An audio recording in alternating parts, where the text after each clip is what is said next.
प्यारे विद्यार्थियों, आज हम देख रहे हैं मॉडल पेपर 2024 का जो नया पैटर्न है ये जारी किया गया है। कक्षा 10वीं का है, अंग्रेजी विषय है, इसका कंप्लीट सॉल्यूशन देखेंगे। इससे पहले हमने आपके हिंदी विषय का कंप्लीट सॉल्यूशन आपको दे दिया है, तो आप उसको देख सकते हैं जो माध्यमिक परीक्षा के लिए 2024 के लिए जारी किया गया है। तो इस तरह का प्रश्न पत्र रहेगा, अच्छा प्रश्न पत्र है। तो चलिए स्टार्ट करते हैं इस प्रश्न पत्र को देखना और इसके सॉल्यूशन की बात करेंगे यहाँ पर। पहला जो क्वेश्चन है सेक्शन ए में आपका रीडिंग का आएगा। इसमें एक पैसेज दिया जाएगा। इस पैसेज को आपको पढ़ना होगा, उसके बाद जो है आपको आंसर्स देने होंगे। पहला पैराग्राफ यहाँ पे दिया गया है। Once Hem and Haw would take their friends by to see their pile of cheese at cheese station C and point to it with pride saying pretty nice cheese huh. तो यहाँ पे बोला गया है एक बार हेम और हा, ठीक है, हेम और हा जो है अपने दोस्तों को चीज़ स्टेशन पर पनीर के ढेर को देखने के लिए लेके गए। और चीज़ स्टेशन कौन सा है? चीज़ स्टेशन सी पर पनीर के ढेर को, चीज़ मतलब पनीर, और चीज़ स्टेशन सी वो जगह थी जहाँ पर वो लेके अपने दोस्तों को गए। और वहाँ पर लेकर गए जब उन्होंने, तो उन्होंने क्या कहा? और गर्व के साथ उसकी ओर इशारा किया विद प्राइड एंड सेइंग, क्या कहा? Pretty nice cheese who. उन्होंने कहा बहुत सुंदर अच्छा पनीर, हु जैसे हम बोलते हैं। Sometimes they share it with their friends and sometimes they don't. हेम और हु जो थे वो कभी कभी तो अपने दोस्तों के साथ वो पनीर शेयर करते थे, साझा करते थे, और कभी कभी वो नहीं करते थे। यहाँ तक आपको लाइन समझ में आ गई होगी। आगे जो है, वी डिजर्व दिस चीज हेम सेड। हेम कहता है कि हमें जो है, हम पनीर के लायक हैं, हम इसके लायक हैं। हेम कहता है we certainly had to work long and hard enough to find it. यहाँ पे कहा, हेम ने कहा हमें इसे खोजने के लिए निश्चित रूप से काफी लंबी और कड़ी मेहनत करनी पड़ी। He picked up a nice piece and ate it. और उसने जो है एक अच्छा सा टुकड़ा उठाया और खा लिया। आफ्टरवर्ड हेम फेल एस्लीप। इसके बाद जो है हेम सो गया। एज ही ऑफन डिड, जैसा कि वो पहले से ही करता था, यानी कि वो खाने के बाद सो जाता था, तो उसने खाया और वो सो गया। Every night the little people would waddle home full of cheese and way every morning they would return for more. अब यहाँ पर जो ये छोटे छोटे जो थे, हेम और हाव, ये दोनों जो छोटे लोग थे, ये हमेशा जो है रात को फुल पनीर खा के घर पे आ जाते थे, लौट जाते थे होम पर। और फिर अगले दिन जो है ये मॉर्निंग में वापस उस पनीर के लिए, और अधिक पनीर के लिए निकल जाते थे बाहर की तरफ। This went on for some time. और ये जो है कुछ समय तक ऐसा ही चलता रहा। तो इस तरह का ये पैराग्राफ है। अब आपने पैराग्राफ समझ लिया होगा, तो यहाँ पे क्वेश्चंस हैं इससे पूछे गए जो आपके एमसीक्यू रहेंगे पहले में, और दूसरा पैराग्राफ जो रहेगा उसमें आपको लिखने होंगे। तो पहला पैराग्राफ की बात करते हैं। हु वर फ्रेंड्स, कौन यहाँ पे दोस्त हैं? तो हेम एंड हाउ, ये दोनों दोस्त हैं। तो यहाँ पे सी ऑप्शन आपको दिखाई देगा, सही हो जाएगा। तो सी ऑप्शन जो है करेक्ट हो जाएगा। नेक्स्ट जो क्वेश्चन है इसमें देखिए पूछा क्या गया है। Where was the pile of cheese. तो पनीर का ढेर कहाँ था? तो अभी अभी हमने देखा कि पनीर का ढेर जो था, the there pile of cheese at cheese station सी, चीज स्टेशन सी पर जो है इसका पनीर का ढेर था। पाइल मतलब ढेर।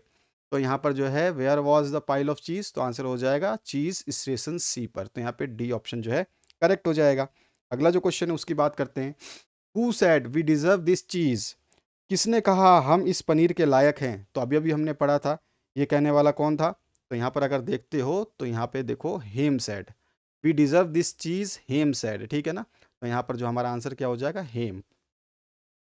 इसके बाद जो नेक्स्ट क्वेश्चन है उसकी बात करते हैं। इसमें क्या पूछा गया है वो देखिए। यहाँ पे आपसे पूछा गया है who ate the piece of cheese. किसने जो है चीज का पीस, पनीर का टुकड़ा खाया? तो यहाँ पर अभी भी देखा कि जो है हेम सेड करते करते, और उसने जो है एक पिक किया और नाइस पीस और उसको खा गया। हेम ही जो है उसको खा गया था। तो हेम इसका आंसर हो जाएगा। Who ate the piece of cheese, तो हेम, ठीक है। तो यहाँ पर जो है आपका हेम आंसर हो जाएगा, इसमें बी करेक्ट आंसर हो जाएगा। अब आगे बढ़ते हैं नेक्स्ट क्वेश्चन की तरफ। इसमें क्या पूछा गया? Choose similar word of the following from the passage. Passage में से जो है आपको समानार्थी शब्द निकालना है। किसका? क्वालीफाई का। क्वालीफाई का मतलब होता है कि हम उसके लायक हैं, हम मतलब क्वालीफाई मतलब कि हम जो है कह सकते हैं योग्य, क्वालीफाई या योग्य। योग्य को हम डिज़र्व भी बोलते हैं कि आप इसको डिज़र्व करते हो। तो यहाँ पे जो डिज़र्व है ये आ जाएगा और ये पैराग्राफ में आपको मिल जाएगा डिज़र्व, ठीक है? यहाँ पे देखोगे आप डिज़र्व जो है यहाँ पे दिखाई देगा आपको। ये रहा डिज़र्व, वी डिज़र्व दिस। तो ये वाला आपका आंसर हो जाएगा। सिनोनियम जो है, सिनोनियम या सिमिलर शब्द जो है एक जैसे शब्द होते हैं जिसका मीनिंग एक जैसा निकले। तो क्वालीफाई मतलब योग्य होता है और डिज़र्व मतलब लायक होता है, तो दोनों ही बराबर हो गए। अब चूज द अपोजिट, अब आपको विलोम शब्द निकालना है पैसेज में से किसका, एनिमी का। एनिमी मतलब दुश्मन, तो दोस्त जो होंगे वो इसका विलोम हो जाएगा, तो फ्रेंड जो है इसका आंसर हो जाएगा। पैसेज में आपको फ्रेंड मिल जाएगा। नेक्स्ट जो क्वेश्चन है उसकी बात करते हैं। यहाँ पर रीड करना है पैसेज को और फिर आपको आंसर देना है। अब ये पैराग्राफ जो है ये अच्छा पैराग्राफ है। There was a young student archer who reached such proficiency in his art that he could shoot an arrow into a tree and then cleave that arrow into two with the next shot. तो यहाँ पे बोला गया है कि एक जो है यंग स्टूडेंट आर्चर था, यानी कि आर्चर का मतलब होता है आपका जो धनुर्धारी होता है उसको हम आर्चर बोलते हैं। तो वो यह एक यंग स्टूडेंट आर्चर यानी धनुर्धारी था। वो जो है अपनी एक ऐसे मुकाम पे पहुंच गया था, वो अपनी कला में इतना निपुण हो गया था कि वो जो है कभी भी शूट करता, कभी भी अपना तीर चलाता किसी भी पेड़ के ऊपर, और उसके बाद दूसरा तीर जब चलाता तो वो पहले तीर को दो टुकड़ों में चीर कर रख देता था अपने दूसरे प्रहार से, नेक्स्ट शॉट से। अगर आप इसको समझना चाहें तो कुछ इस तरह का ये पिक्चर आप देख सकते हैं, मैं दिखा देता हूँ आपको। देखिए इस तरह का ये पिक्चर है जिसमें धनुर्धर है ये, और ये जो है पेड़ पे अगर यहाँ पे तीर चलाता है तो ये पहला तीर चलाने के बाद में दूसरा तीर जैसे ही चलाएगा तो वो तीर को जो है दूसरा तीर उसके तीर के अंदर ही घुस जाएगा और उसको दो टुकड़ों में फाड़ देगा। तो ऐसा जो है ये महारत इसने हासिल कर लिया था। ये यंग आर्चर था, यानी कि जवान शिष्य था, जवान लड़का था, धनुर्धर था। अब आगे बढ़ते हैं इसके सॉल्यूशन की तरफ। He began to boast that he was a greater archer than his guru. अब उसको ये घमंड होने लगा था कि वो अपने गुरु जिसने उसको सिखाया था उससे भी बड़ा धनुर्धर है।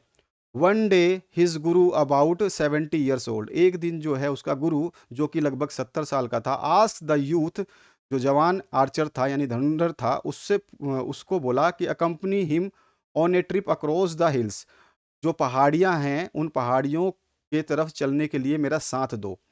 The journey was uneven uneventful until they came to a deep chasm।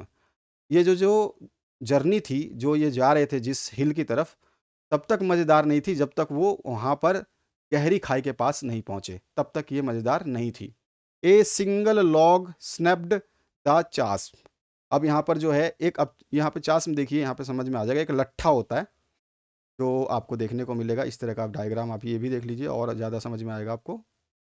ये पहाड़ियों पे लेके जाता है यहाँ पर, और यहाँ पर देख सकते हो ये खाई दिखाई दे रही है आपको, इसी को चास्म बोलते हैं। तो ये खाई है और बीच में जो ये लॉग दिया गया है, लट्ठा दिया गया जिस पे ऊपर ये आदमी खड़ा है, इसी को लॉग बोला जाता है, ये लट्ठा है। तो इसके ऊपर जो है पहले गुरु आकर के खड़ा होता है, फिर इस जो सामने पेड़ है उस पर निशाना का मारता है, और निशाना मारने पर पहला तीर जाने के बाद दूसरा तीर फिर मारता है, और दूसरा तीर जो है पहले तीर को बीच में से फाड़ देता है पीछे से जा करके। फिर गुरु इस शिष्य को कहता है कि आओ अब तुम्हारी बारी है और तुम ऐसा करके दिखाओ। जो ये लट्ठा था वो इतना पतला था कि इस पे आसानी से कोई भी खड़ा नहीं रह सकता था। आपको दिखाई दे रहा होगा कि इस पे आसानी से कोई खड़ा है, लेकिन ये बहुत ही पतला था। ठीक है, तो ये लट्ठा जो है, ये गांठ यहाँ पे दिखाई दे रही है लकड़ी की, ये लट्ठा बहुत ही पतला था जिसपे कोई विशिष्ट आदमी ही खड़ा हो सकता था, जो कि गुरु था। गुरु विशिष्ट था, वो यहाँ पे खड़ा होकर के यहाँ पे तीर मारता भी है और दूसरे तीर से पहले वाले तीर को फाड़ के रख देता है, लेकिन चेला ऐसा नहीं कर पाता। अब इसी चीज़ को बारे में यहाँ पे समझाया गया। अब आगे बढ़ते हैं हम थोड़े से और इस चीज़ को समझ लेते हैं। A single log snap the chasm. अब जो खाई जो है उसके ऊपर एक सिंगल लट्ठा था, ठीक है। The guru walk down to the centre of the log. अब जो लट्ठे के बीच में जो है गुरु चला गया और unsoldered his bow and taking an arrow shoot it into a tree on the other side। और उसने जो है अपने कंधे से अपने तीर धनुष को निकाला और निशाना लगाया दूसरी तरफ जो पेड़ था उसके तरफ। His next shoot cleaved the first arrow into two. अब जो है उसने दूसरा जो तीर मारा, उसने पहले तीर को जो है दो हिस्सों में काट दिया या फाड़ दिया। Now it's your turn he sad. अब गुरु ने शिष्य से कहा कि अब तुम्हारी बारी है। The youth stepped on the log slowly and carefully. अब लट्ठा इतना पतला था कि उस पर खड़ा होना बहुत मुश्किल था, तो जो आर्चर था यानी कि जो यूथ था, जो शिष्य था उसका, वो धीरे धीरे आगे बढ़ा और बहुत ही सावधानी से उस लट्ठे पर पहुंचा। But his heart was in his mouth. लेकिन डर के मारे उसका कलेजा मुंह में आ गया था। ये कहावत भी आपने सुनी होगी कि कलेजा मुंह में आना। तो इस तरह से उस लट्ठे और उस जगह को, खाई को देख करके जो है शिष्य का कलेजा उसके मुंह में आ गया था। He knew that if he lost his footing he would plunge to his death. अगर वो अपना जो है पैर का संतुलन खो देगा तो सीधे सीधे वो मृत्यु को प्राप्त हो जाएगा। उसको ये एहसास था, ठीक है, वो ना जानता था। He knew his hands trembled as he strung an arrow into his bow. अब उसके हाथ जो है थरथराने लगे जैसे ही उसने अपने तीर कमान पे चढ़ाई। He couldn't focus on the target. वो जो है निशाना लगाने के लिए बिल्कुल भी फोकस नहीं कर पा रहा था। When he shoot the arrow, और फिर भी उसने कोशिश करके पहला तीर चलाया। It miss the tree all together. और उस पहले तीर ने जो है निशाना ही खो दिया, यानी कि वो जा करके आपके पेड़ पे, जो जिस पेड़ की बात हो रही थी उस पेड़ पे नहीं लगा। Whimpering, he turned around. Help me, he shouted to his guru. अब जो है वो थरथरा गया, कांप गया कि वो जैसे कि मतलब वहां पे गिर जाएगा। तो इसलिए जो है वो चिल्लाया कि गुरुजी मुझे बचाओ, आई विल फॉल, मैं गिर जाऊंगा। The old man walked up to him. और जो गुरु था यानी कि बूढ़ा था, वो उसकी तरफ बढ़ा, उसकी तरफ गया। टुक हिज हैंड, उसके हाथ को पकड़ा और लेड हिम टू सेफ्टी, और उसको जो है आराम से सही स्थान पे पहुंचा दिया। Neither of them sad a word. दोनों में से किसी ने एक दूसरे से कुछ नहीं कहा। ऑन द रिटर्न जर्नी, जब वो वापिस वहां से चल दिए, the boy had realise that to be a master of his art it was not enough. अब उस शिष्य को यह एहसास हो गया कि जिसमें वो अपने आप को गुरु मानता था या गुरु से भी ऊंचा मानता था, उसमें अभी वो जो है परिपक्व नहीं हुआ है, एनफ नहीं हुआ है। To know how to control the बो he had to learn how to control his mind to. अब उसको यह एहसास हो चुका था कि हमें जहाँ पे वो खड़ा था उस जगह पे हमारे तीर धनुष को कैसे जो है संतुलन में लाया जाए, तो उसको और भी अच्छी तरह से अपने माइंड को कंट्रोल करना सीखना होगा। तो इस तरह का ये पैराग्राफ है जो आपने समझा, और चित्र मैंने दिखा दिया था, उससे और भी आसानी से आपको समझ में आ गया होगा। अब बात करते हैं पहले प्रश्न से। पहला जो प्रश्न पूछा गया है, हाउ ओल्ड वाज द गुरु। अभी अभी मैंने बताया था कितना ओल्ड था गुरु, तो गुरु अबाउट 70 ईयर्स ओल्ड, तो यही लिख देंगे, the Guru was about 70 years old. ये पहले क्वेश्चन का आंसर हो जाएगा। नेक्स्ट जो है, व्हाट स्पेंड द चास्म। तो जो खाई थी उसके ऊपर जो है क्या था, तो वो जो है एक लॉन्ग लट्ठा था, है ना। A single long spend the chasm, ठीक है। दोनों खाइयों को जो बीच में लगा हुआ था वो क्या था, एक लॉन्ग स्पेंड था। ये लॉन्ग स्पेंड द चास्म, देख रहे हो आप, यहाँ पे पहली लाइन ही लिखी हुई है। इसके बाद what was the quality of young Archer. जो ये जो जवान धनुर्धर था, इसकी क्या क्वालिटी थी कि भैया, इसकी क्वालिटी थी कि वो इतना महारत था कि वो जो है पहले तीर को अपने दूसरे तीर से जो है दो टुकड़ों में फाड़ सकता था। तो इसी को लिखना है, the quality of young archer was that he could shoot an arrow into a tree and then cleave, cleave मतलब चीर दाना, फाड़ देना, that arrow into two with the next shoot. दूसरे तीर से जो है पहले तीर को वो चीर सकता था। ये उसके अंदर क्वालिटी थी। पैराग्राफ से हमें आंसर देना है। नेक्स्ट जो क्वेश्चन है उसकी बात करते हैं। When was the young Archer afraid. जो आपका ये जो धनुर्धर था, जवान धनुर्धर था, ये कब डरा, तो when the young Archer stepped on the log, जब वो उसने लट्ठे पे पैर रखा, ही वाज अफ्रेड, तो उसको जो है डर लगा। हु मिस द टारगेट, किसने मिस किया था टारगेट को, अभी अभी हमने पढ़ा, जो जवान धनुर्धर था, यंग आर्चर था, उसने टारगेट को मिस किया। अगला जो प्रश्न है, who help the young Archer and how. तो आपको अच्छी तरह से पता है किसने हेल्प किया, गुरु ने हेल्प किया। तो the Guru help the young Archer, और कैसे किया, हाउ किया, तो by walking up to him, उसकी तरफ वो बढ़ा, टुक हिज हैंड, उसके हाथ को पकड़ा, एंड लैंड हिम सेफ्टली, और जो है उसको लेड मतलब अपने सही जगह पे, सुरक्षित स्थान पे उसने उसको पहुंचा दिया। अगला जो है, when did the young archer shout. Young archer कब चिल्लाया, तो यहाँ पे हमारा आंसर हो जाएगा, the young archer shouted when he felt he will fall. उसको जब ऐसा महसूस हुआ कि वो गिर जाएगा खाई में, तो वो जो है आर्चर चिल्लाया, ठीक है, साउटेड हुआ। हमने अभी-अभी इसको पैराग्राफ में पढ़ा था। तो इस तरह से ये प्रश्न जो हैं आपको लिखने होंगे। दूसरे पैराग्राफ में आपको सबसे ज़्यादा क्वेश्चंस जो हैं लिखने होंगे सारे के सारे, इसमें एमसीक्यू नहीं आएँगे। अब यहाँ पे जो है right the similar word of the following from the passage. Passage में से जो है आपको सिमिलर वर्ड लिखना है। गल्फ मतलब खाई होती है, और अभी-अभी मैंने बताया था आपको, यहाँ पर देखा आपने, तो ये जो खाई है उसको क्या बोलते हैं? चास्म बोलते हैं, ठीक है? तो यहाँ पर चास्म जो इसका आंसर है CHASM, ठीक है? तो यहाँ पे आंसर हो जाएगा CHASM,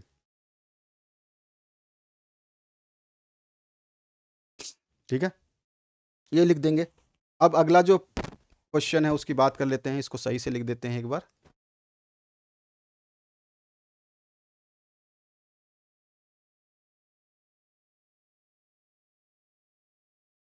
इसका आंसर हो जाएगा चास्म।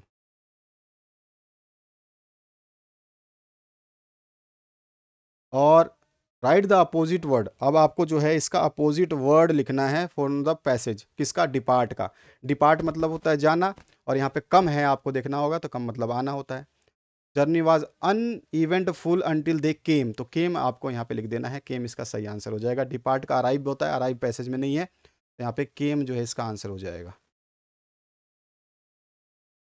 अपोजिट लिखना है आपको, तो डिपार्ट मतलब जाना और केम मतलब आना हो जाएगा। और यहाँ पे गल्फ मतलब खाई, और चास मतलब भी खाई होता है। नेक्स्ट जो सेक्शन बी है, अब राइटिंग सेक्शन स्टार्ट होता है। You are Lavisha living in Siddharth Nagar Ajmer, your friend Kushnika has won a gold medal in the state level chess competition. Write a letter to congratulate her on her success. तो उसको एक letter लिखना है कि उसको बधाई हो कि उसने जो है स्टेट लेवल कंपटीशन में, चेस कंपटीशन में गोल्ड मेडल जीता है। तो आपको जो है एड्रेस डाल देना है कि आपने जो एड्रेस दिया गया है वो एड्रेस ले लेना है। फिर उसके बाद अजमेर है तो अजमेर डाल देना है, जयपुर हो तो जयपुर कर देते। डेट आपकी मर्जी है, कोई भी डाल दे, एग्जाम वाला डेट भी डाल सकते हैं।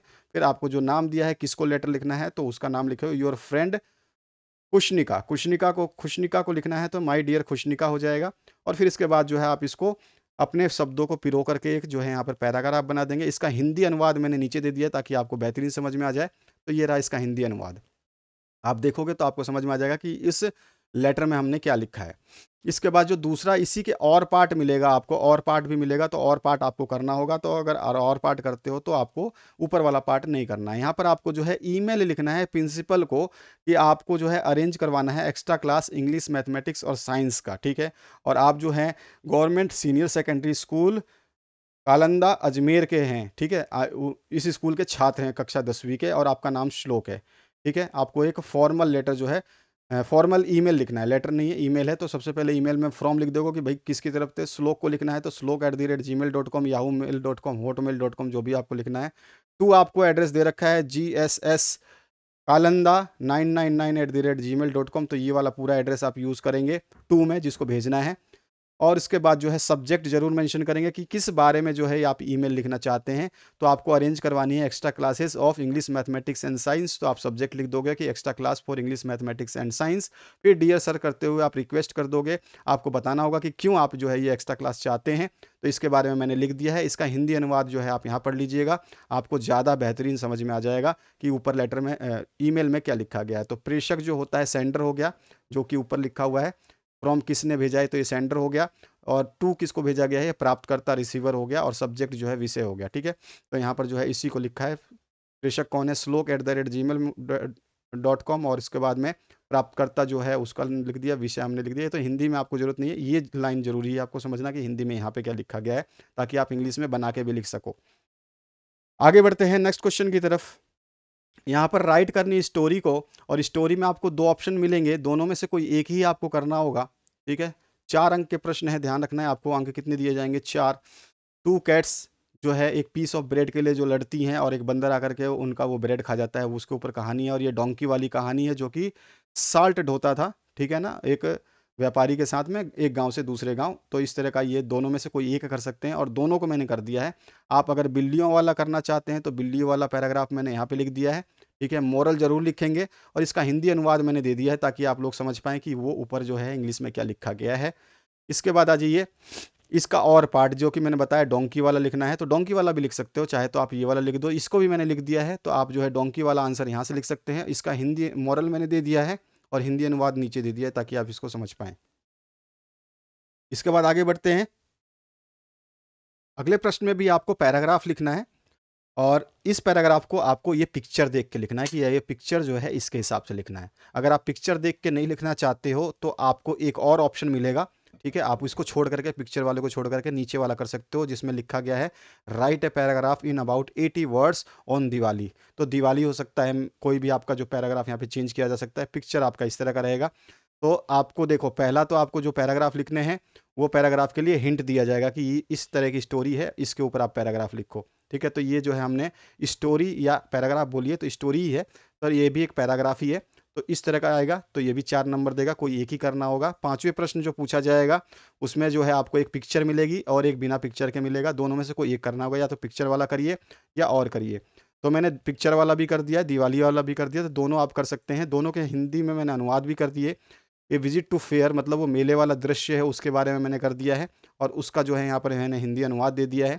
और इसके बाद जो है इसका और ऑप्शन वाला जो दिवाली वाला दिया गया था तो दिवाली वाला भी कर दिया है और दिवाली वाला लिखने के बाद में इसका भी मैंने हिंदी अनुवाद आपको दे दिया है। आगे बढ़ते हैं सेक्शन सी ग्रामर में। तो यहाँ पर जो ग्रामर सेक्शन है इसमें स्टार्ट करते हैं हमारे ग्रामर के क्वेश्चंस को। She phoned me after she dash Udaipur. तो वो फोन्ड आ गया कि मतलब वो पहुंच गई थी, तो रीच्ड हो जाएगा यहाँ पे। तो इसका आंसर हो जाएगा सी रीच्ड।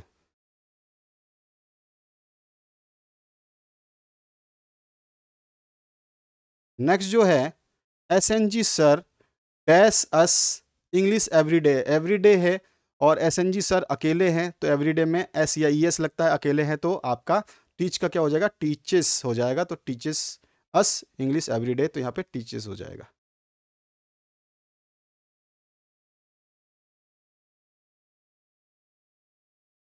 अब इसके आगे जो है I dash to Ajmer with Mr Ravindra yesterday की बात हो रही है। तो I went to Ajmer with Mr Ravindra yesterday, कल मैं गया था, तो यहाँ पे वेंट लगा देंगे हम, इजीली है आपका, यहाँ पे पास्ट में आ जाएगा।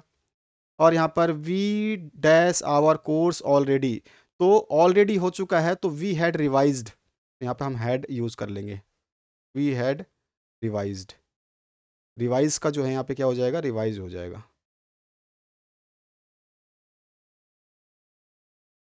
ठीक है? We had revised our course already, हमने अपना पार्ट पहले से ही दोबारा याद कर लिया है। अब यहाँ पे आते हैं जिसमें आपको इनडायरेक्ट स्पीच बनानी है। तो यहाँ पर पूछा गया है Yatharth said to Shomanasi why do you disturb him. तो यहाँ पे हो जाएगा Yatharth ask or requested Somanasi why did C.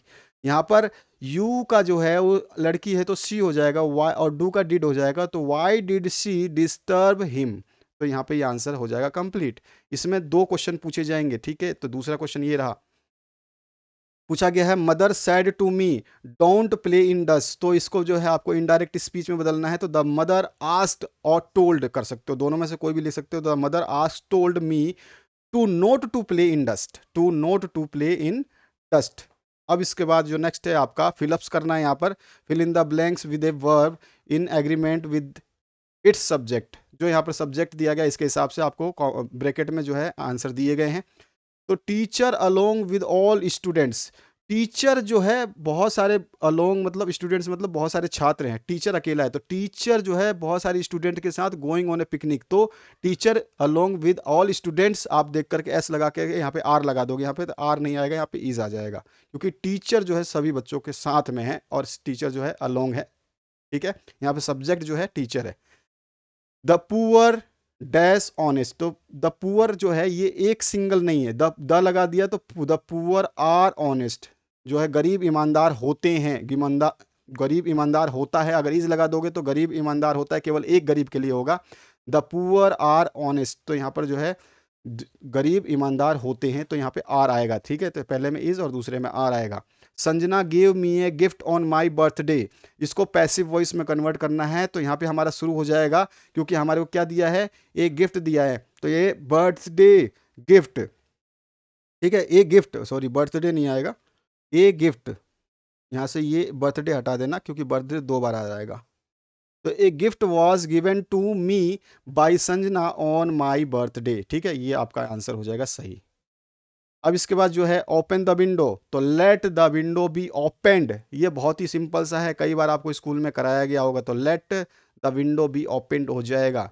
Next जो है फ्रेम द क्वेश्चन, अब क्वेश्चन बनाना है आपको। She plays chess in the evening, वह हमेशा यानी कि प्लेज, वह खेलती है चेस इन द इवनिंग, शाम को, तो वह शाम को चेस खेलती है। ठीक है, प्लेज है तो खेलती है, तो यहाँ पे वैन से हमको क्वेश्चन स्टार्ट करना है, तो हमारा आंसर हो जाएगा वैन सी प्लेज चेस, वह चेस कब खेलती है। ठीक है, तो हमारा आंसर हो जाएगा she plays chess in the evening, वो चेस शाम को खेलती है। तो ये हमारे को क्वेश्चन बनाना था, तो क्वेश्चन ये हो गया। क्वेश्चन टैग नीचे पूछा जाएगा।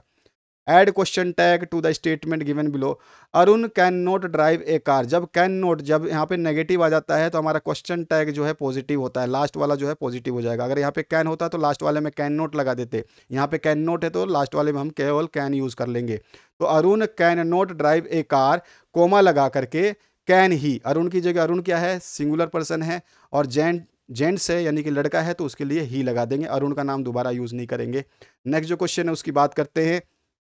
सेक्शन डी जो है टेक्स्ट बुक से आया हुआ है आपका, इसमें Midway between Mysore and coastal town of Mangalore, याद आ गया होगा, ये कुर्ग वाली जो चैप्टर है उससे लिया गया है। तो यहाँ पर जो है कुर्ग इज नॉन एज, तो कुर्ग किस नाम से भी जाना जाता है, कुर्ग जो है ये कोडागू के नाम से भी जाना जाता है, यहाँ पर पैराग्राफ में लिखा हुआ है ये चीज़। ठीक है, तो इसी को हमें यहाँ पे देखना है और इसका आंसर लिख देना है कोडागू, तो बी ऑप्शन जो है करेक्ट हो जाएगा इसका। अगला जो प्रश्न है उसकी बात करते हैं, उसको देखते हैं। यहाँ पे क्या है, in which state is Coorg situated, Coorg जो है ये कौन से स्टेट में है, ये पूछा गया है। और आपने जैसे ही आंसर देख लिया, पैराग्राफ समझ लिया होगा, तो आपको आंसर पता चल चुका होगा कि भैया यहाँ पे आंसर जो है क्या आने वाला है। तो आंसर आ जाएगा हमारा कर्नाटका, क्योंकि पैराग्राफ में लिखा हुआ है the smallest district of Karnataka, तो कौन से स्टेट का स्मॉलेस्ट डिस्ट्रिक्ट है, ये कर्नाटका का, तो यहाँ पे हमारा जो है आंसर क्या हो जाएगा, कर्नाटका।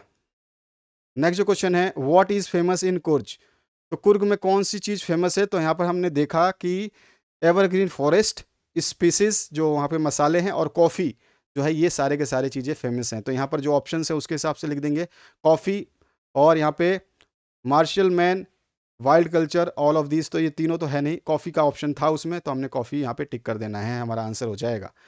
व्हाट इज़ कोपिया, तो कोपिया क्या है, इसका आंसर मैंने लिख दिया हिंदी अनुवाद, ताकि आप जो है अच्छी तरीके से समझ पाएँ। इसका हिंदी अनुवाद मैंने आप लोगों के लिए दिया है, हर चीज़ का हिंदी अनुवाद किया है, ताकि आप लोग जो बेहतरीन क्वेश्चन पेपर को समझ पाए। अपने दोस्तों को हमेशा शेयर करें।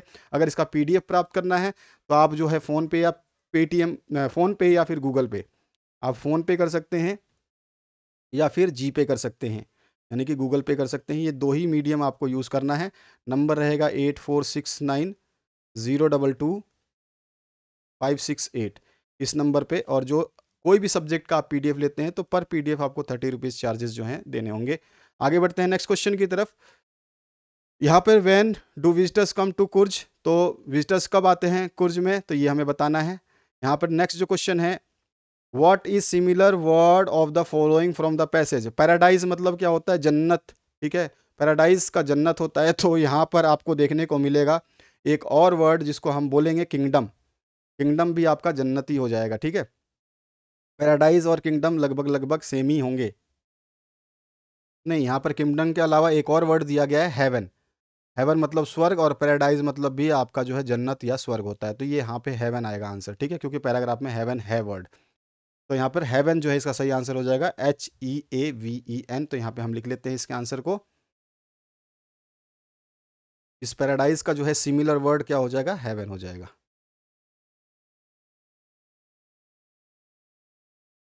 ठीक है, तो यहाँ पर जो है हेवन हो जाएगा, पैराडाइज मतलब स्वर्ग जन्नत, और हेवन मतलब भी स्वर्ग या जन्नत। अगर आप ये ऊपर वाला क्वेश्चन नहीं करना चाहते हैं तो इसके और पार्ट में भी आपको क्वेश्चन मिलेगा।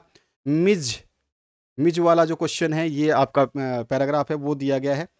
How long did Mizo and writer remain in London, तो यहाँ पर देखोगे आप मिज एंड आई रिमेंड, आई मतलब जो यहाँ पर राइटर है, in London nearly a month, तो नियरली ए मंथ का मतलब ए मंथ जो है बी ऑप्शन करेक्ट हो जाता है।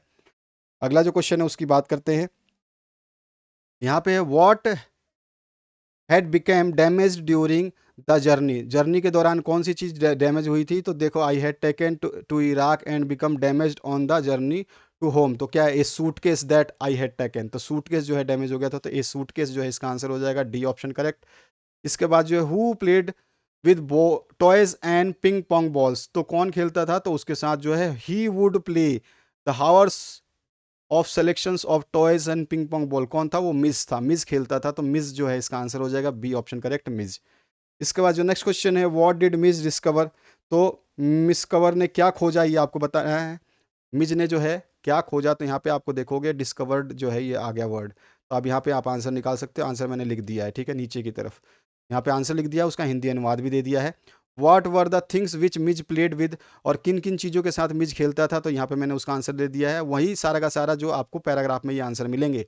अब यहाँ पे पूछा गया है right the similar word from the following, for the following from the passage. Astonish का मतलब क्या होता है, एस्टोनिश का मतलब जो होता है वो होता है आपका सरप्राइज होना, यानी चकित हो जाना, ठीक है, चकित होना, आश्चर्य करना, ये होता है एस्टोनिश का मतलब, और यहाँ पे है इसका वर्ड सरप्राइज, तो यहाँ पे हो जाएगा सरप्राइज जो है इसका आंसर हो जाएगा, तो हम इसका जो सिमिलर वर्ड लिख देंगे वो लिख देंगे सरप्राइज, ठीक है। अब अगला जो है आंसर एनी थ्री, अब थोड़ा सा ध्यान देना है आपको कौन सा आंसर एनी थ्री करने हैं। ऊपर जो है आपको कोई ऐसा नहीं इंस्ट्रक्शन था कि आपको कितने करने हैं, जहाँ जहाँ आपको जितने करने हैं उतने ही करना, आप ध्यान रखना है। यहाँ पे नंबर और क्वेश्चन देखना कि 2 नंबर के 3 क्वेश्चन करोगे तो आपको 6 नंबर मिलेंगे। तो what do you know about the Kodavus people descent, तो जो है कोडाऊ पीपल के जो लोग थे उनके वंश के बारे में आप क्या जानते हैं, ये आपको बताना है।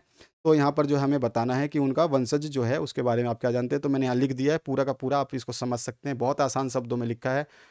What do you think about the danger of N unusual pet at home, अगर आप जो है कोई असामान्य पालतू जानवर, ठीक है, अगर अपने घर पे लाते हैं तो क्या होगा, आप उसके हिसाब से अपने हिसाब से इसमें आंसर लिख सकते हैं, मैंने यहाँ पे लिख दिया है। इसके बाद वो व्हाट इज ट्विन ऑब्लिगेशन, जो दो दोहरे दायित्व हैं या दो दायित्व जो हैं वो मंडेला ने कौन से बताए हैं वो बताना है आपको, तो मैंने यहाँ पे दोनों दायित्व लिख दिए हैं।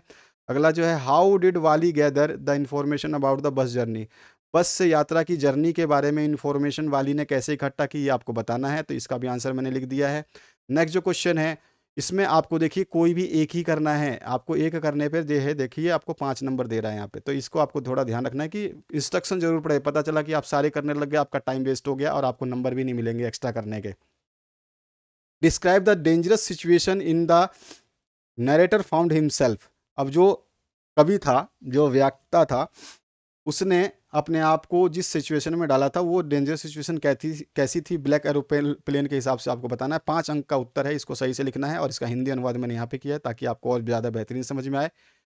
How was Prince Siddharth transport into Gautam Buddha, Prince Siddharth जो राजा सिद्धार्थ थे वो गौतम बुद्ध कैसे बने, ये आपको बताना है, तो इसका भी आंसर मैंने यहाँ पे दे दिया है। इसके बाद जो है आपका नेक्स्ट जो क्वेश्चन है इसमें भी आपको कोई एक ही करना है, ये ध्यान रखना है, और इसका अंक मिलेंगे आपको 3। यहाँ पे पूछा गया how did Chubukov's prove themselves as a good neighbour to Lomov, तो चुकुबो ने कैसे साबित किया कि वो जो है अच्छा पड़ोसी है लोमोव का, ये भी मैंने आंसर दे दिया है। How does the play proposal conclude, अब जो है जो प्ले है प्रपोजल, द प्रपोजल, इसका अंत कैसे होता है, अंत कैसे होता है, ठीक है, ये आपको समापन कैसे होता है ये आपको बताना है। इसके बाद जो नेक्स्ट क्वेश्चन है यहाँ पर रीड करना है आपको, extract the way A crow, अब आपका ये होमलेक ट्री वाला जो वो है उसमें से आया हुआ है। Who was sitting on the homeless tree? The crow was sitting on the homeless tree. Or what did the crow do? The crow shook some snow on the poet's head from the या from a homeless tree.